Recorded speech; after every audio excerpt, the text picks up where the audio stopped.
So this is my other civil rights movement project. I did it about the farm workers movement. Problems that they faced.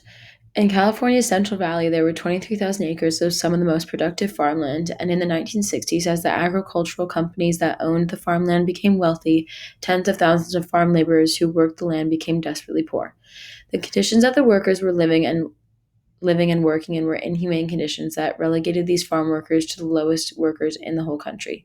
Most of these workers were Mexican Americans who could neither read or write, and most workers would die by the age of 49 because of the brutal conditions and lack of health care. To most of the country, these farm workers were invisible and never thought about by anyone. These workers were exploited. They were subjected to the sun, the heat, the cold, pesticides, poisoning. They were treated like animals, and they endured all of this suffering so that Americans could eat and have fruits and vegetables and other crops. More problems that they faced. These men and women and children that worked in the fields would feed all Americans but would have no food for themselves and would be starving. Chavez and Huerta wanted to create a union for the workers, but something stood in the way of that, and it was the Bracero program, which is left over from World War II. And what it was is it brought Mexican laborers to take place of Americans who were fighting overseas.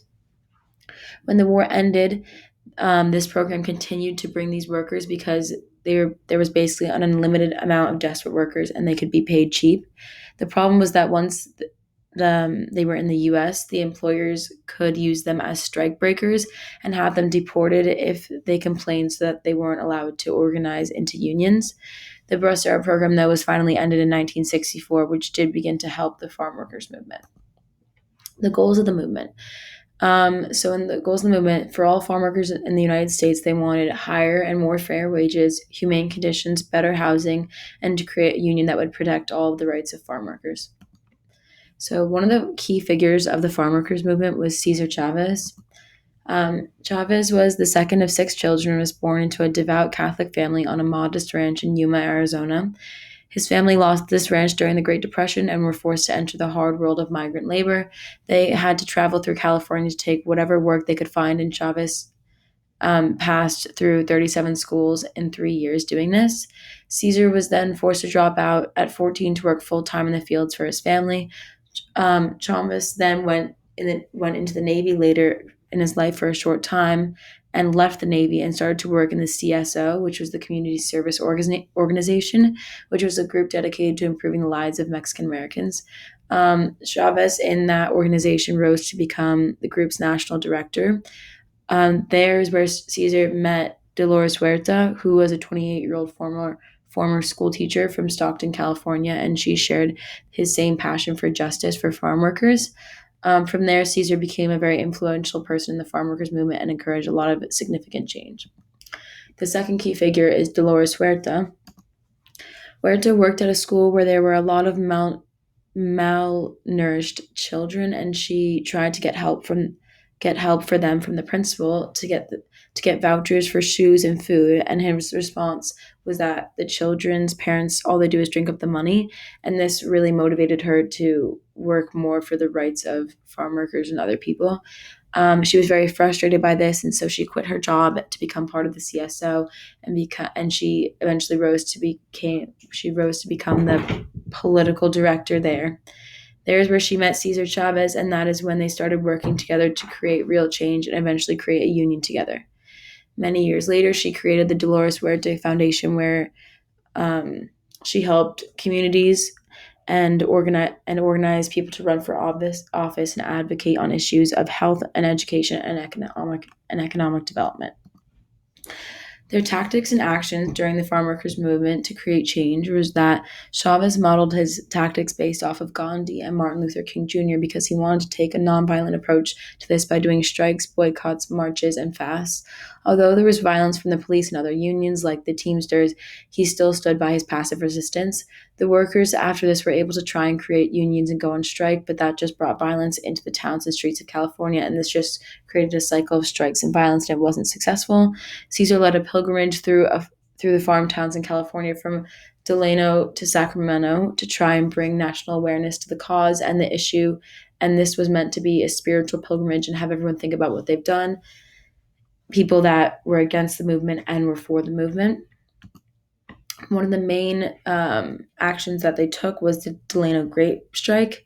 This started on September 8th, 1965, and it was the beginning of one of the most important strikes in American history.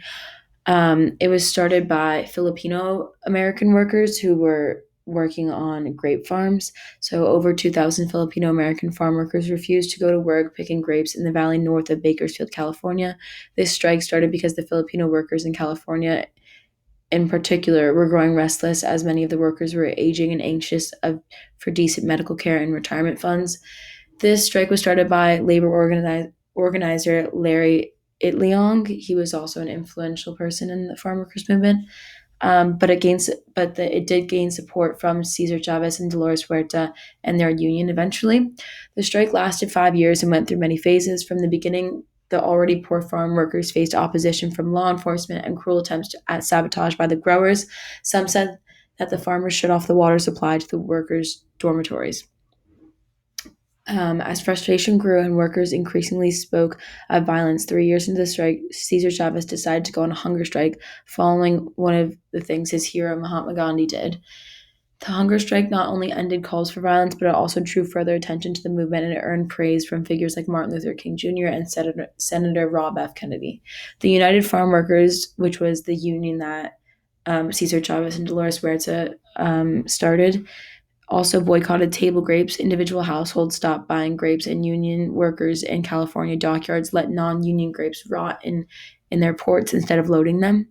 Eventually, the grape industry couldn't take more of this, and the farm owners decided to listen to the workers.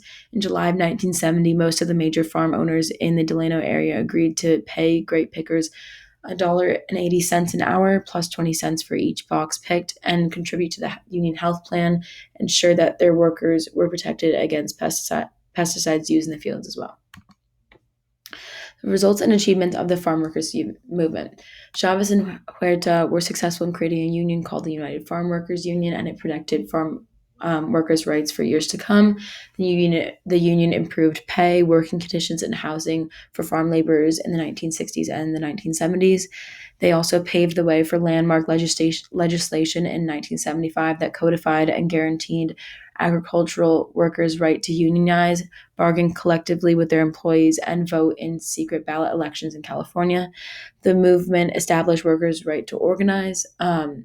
This movement was very successful. Cesar Chavez created the most successful farm workers movement in the United States history, and he used many strategies to achieve this goal, like long marches, fasts, and the age-old tool of the strike. But it was the Delano grape boycott that had the greatest impact in reaching across the divide between farm workers and consumers. And so in the pictures that you can see, there's farm workers, but also people who weren't farm workers that were also supporting the strike, and that created the most impact and the most change. The United Farm Workers has achieved historic gains for farm workers, especially the first genuine collective bargaining agreement between farm workers and growers in the history of continental United States. So it basically allowed farm workers to actually have conversations with the people they were working for to have more rights. In the middle picture in the bottom is the United Farm Workers symbol, and on the bottom it says "Si se puede."